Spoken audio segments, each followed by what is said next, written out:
welcome to my class. I am Deepa. Today we are going to study about symmetric top molecules.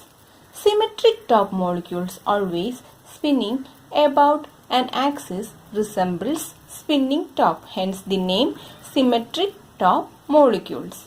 For a symmetric top molecules, there are two independent moments of inertia and therefore there are two directions of rotation in which the molecule might absorb or emit energy, and they are rotation about top axis or molecular symmetry axis, and the another one is rotation in a direction perpendicular to the top axis.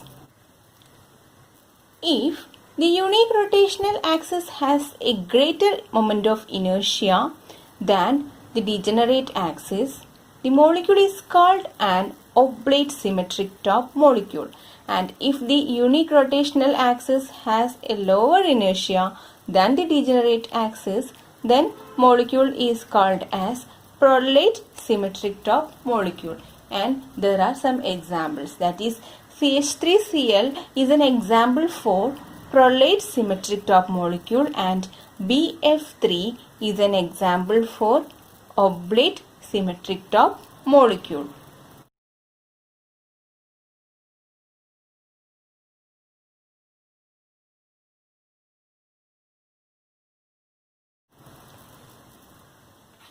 And we need three moment of inertias, that is IA, IB and IC.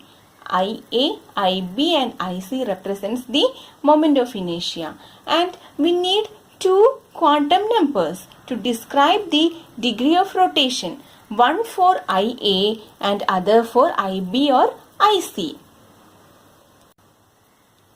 For a prolate symmetric top molecule, IC is equal to IB greater than IA.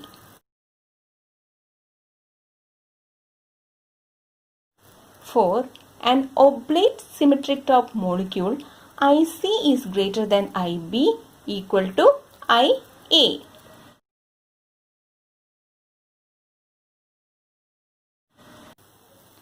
For a rigid prolate symmetric top molecule, the solution of Schrödinger equation gives the energy levels as EJK is equal to h square divided by 8 pi square IB into J plus 1 plus h square divided by 8 pi square IA minus h square divided by 8 pi square IB into K square joules.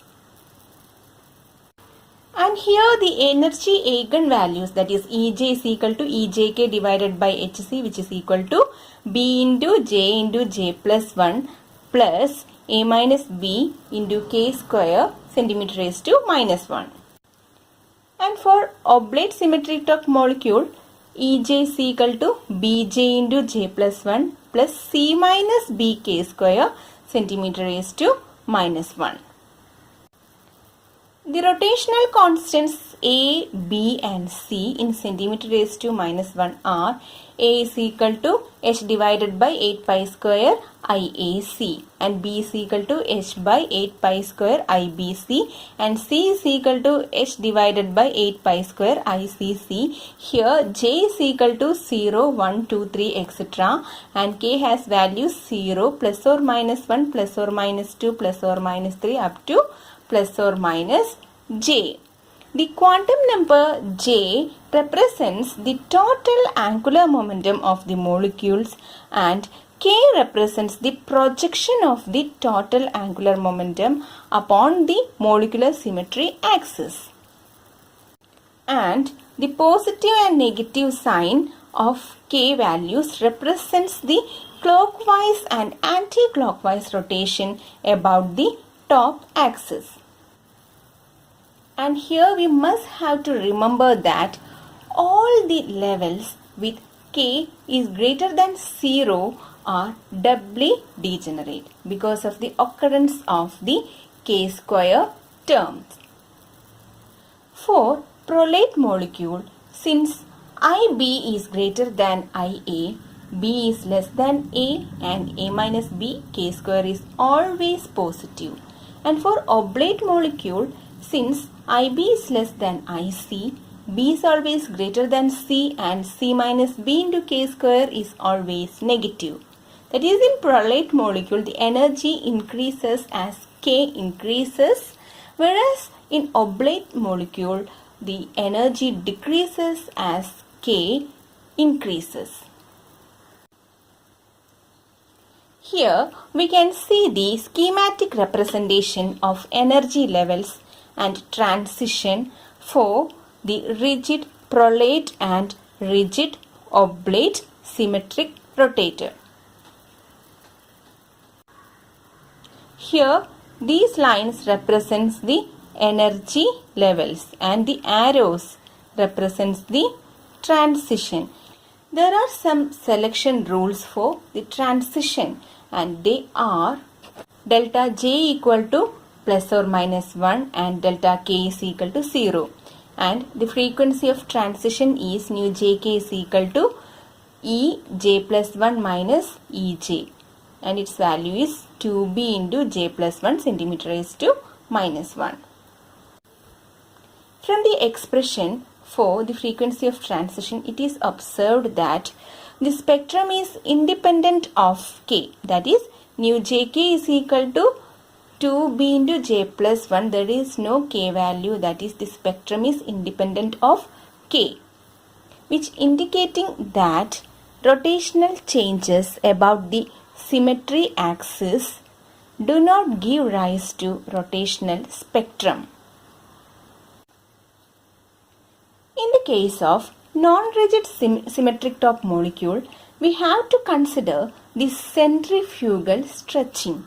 Okay, then Ejk will become Bj into J plus 1 plus A minus B K square minus Dj into J square into J plus 1 the whole square minus Djk into J plus 1 into K square minus dk into k raised to 4 centimeter raised to minus 1. Here dj, djk and dk are small constants. Here the selection rules are same and the frequency of transition is obtained as nu jk is equal to 2b into j plus 1 minus 4 dj into j plus 1 the whole cube minus 2 djk into j plus 1 into k square. The spectrum depends on k, that is the difference from the previous case. Each value of j gives rise to 2j plus 1 possible values for k. As k is appearing as k square, there will be j plus 1 frequencies for j to j plus 1 transition. That is mu jk equal to 2 into b minus 2 dj into j plus 1 the whole square minus djk k square into j plus 1. The spectrum depends on k means that the rotation about the symmetry axis cause change in the dipole moment. That is, as the molecule rotates about the symmetry axis, stretching and bending of the bonds takes place, producing a change in dipole moment. Thus, it is clear that in the case of a rigid symmetric top molecule, there we can't see any dependence between the spectrum and the k value. But in the case of non-rigid symmetric top molecule, the spectrum depends on k. Thus, in this class, we studied about symmetric top molecule and the transition between the energy levels and the spectrum produced.